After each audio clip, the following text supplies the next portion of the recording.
Assalamu alaikum. Hello everyone, welcome back to Arhaam Aviation. In this video, we are going to start the manufacturing, and we will start off with the first strip of our aircraft wing, and we will move in a step-by-step procedure. First, we are going to procure the material, and by material I basically referring to plywood for the wooden planks and the foam, the pink foam for the aircraft rib. So once we have procured the material, then we will get the plywood laser cut into the wooden planks, and by using that wooden planks we will get the pink foam hot wired. In the meantime, we will procure the glass fiber fabric and other protective equipment and other hardware stuff like the resin and the for the resin we are going to use two-part epoxy, that is the epoxy and the hardener, and we will mix them into 1:1 ratio, and other stuff like the brushes and the protective equipment in the meantime. So once we have done all these steps and we are ready for the next step, we'll start laying up the glass fiber, and we are going to apply 3 layers of glass fiber on both sides of the pink foam, and then we will leave it for curing, and once it has cured, then our first rib will be ready.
Okay, now so I've got my pink foam cut into appropriate size, and I've also got my wooden planks laser cut. So now I'm ready for my next step, that is hot wire.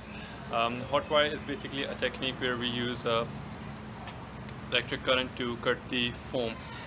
It's not a facility that you'll find in stores. Actually, it's hot wire equipment is basically a handmade equipment, so you have to make it on your own. It's not very hard. You can find multiple tutorials on the internet how to make a hot wire equipment. It's very easy to make it on your own.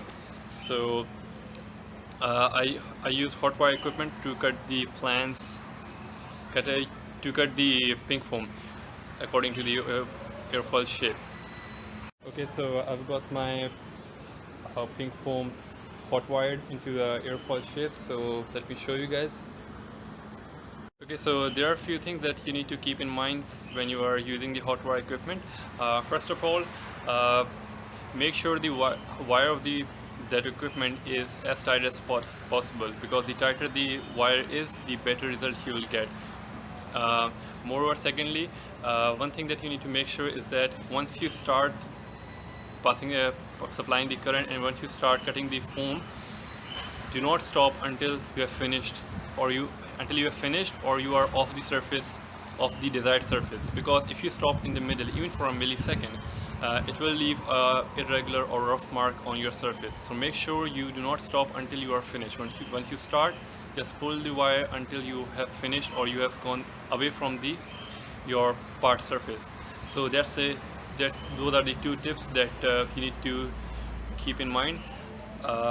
One more thing that you can keep in mind is that if the thickness of your foam is relatively large, like more than 5 to 6 centimeter, then I think it's good to have two identical planes that are sandwiching the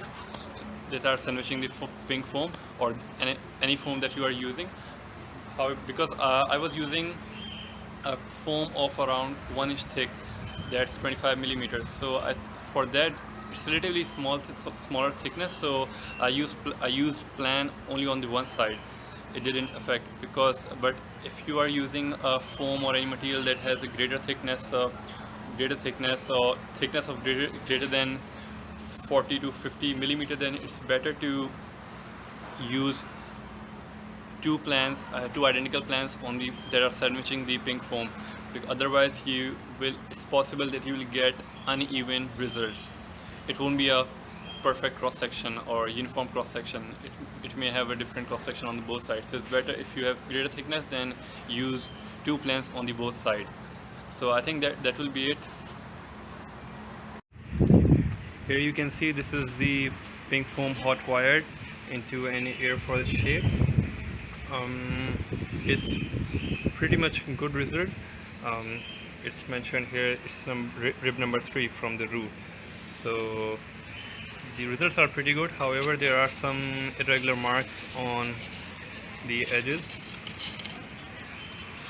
As I told you previously that you have to be careful when doing the hot wire, and you don't have to stop while you are on the surface. So make sure once you start, you do not stop until you have reached the end. But still, it's a good result, and I've got very, very nice and smooth profile. So I think it will be enough for this project.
Okay, now so my first rib is ready now and it has completely cured. So let me show you guys how does it look. Okay, so this is the first rib of our aircraft, and as you can see, it has glass fiber on one side and glass fiber on the other side, and the pink foam sandwich in between. uh, I'm really happy with the results. It seems quite smooth and fine airfall. It does have some irregularities on the surface, like you can see it's not very smooth, but we can use file for smoothing it. It's not a big issue here, so it's a very good result, I think. uh,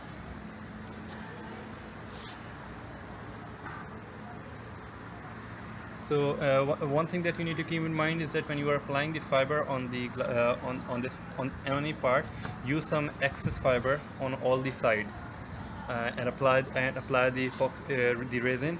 And once it has cured, then you can easily chop off the edges as per your need by using cutter or any scissor. It's very easy to. So in this way, what happens that you will get the glass fiber edges up to the final edges of your part. So it's good to have some extra fiber on all the edges of your part.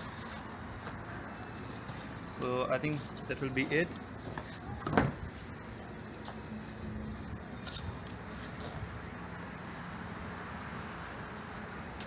And trust me, it's very so apart from the quality, I think I'm especially happy about the structural strength of this rib. It's pretty hard, and it's very rigid, especially. So initially I was really afraid about its strength. I didn't know whether it will work or not, but now I think it is going to work, and it's a good outcome. So I'm happy about it. Okay, so I hope you enjoyed this video, and till my next video I'm going to work on more ribs, around 3 to 4. I will get them ready by the next video, and we will try to work on the spars in the next video. Actually, there are 8 ribs in one wing of our aircraft, so what we are going to do is that we'll first prepare around 3 to 4 or 5 ribs first, and then we will prepare the spars, and then we'll try to assemble them. So in this way, we will be able to highlight or point out any kind of errors and inefficiencies in our process, so that we will be able to avoid these errors in the coming ribs and the coming videos. So that's what we are going to do. For a few ribs, then spars, we will assemble them and look for any errors. So this is how we are going to move forward. So I hope you enjoyed this video, and stay tuned till my next video. Allah Hafiz.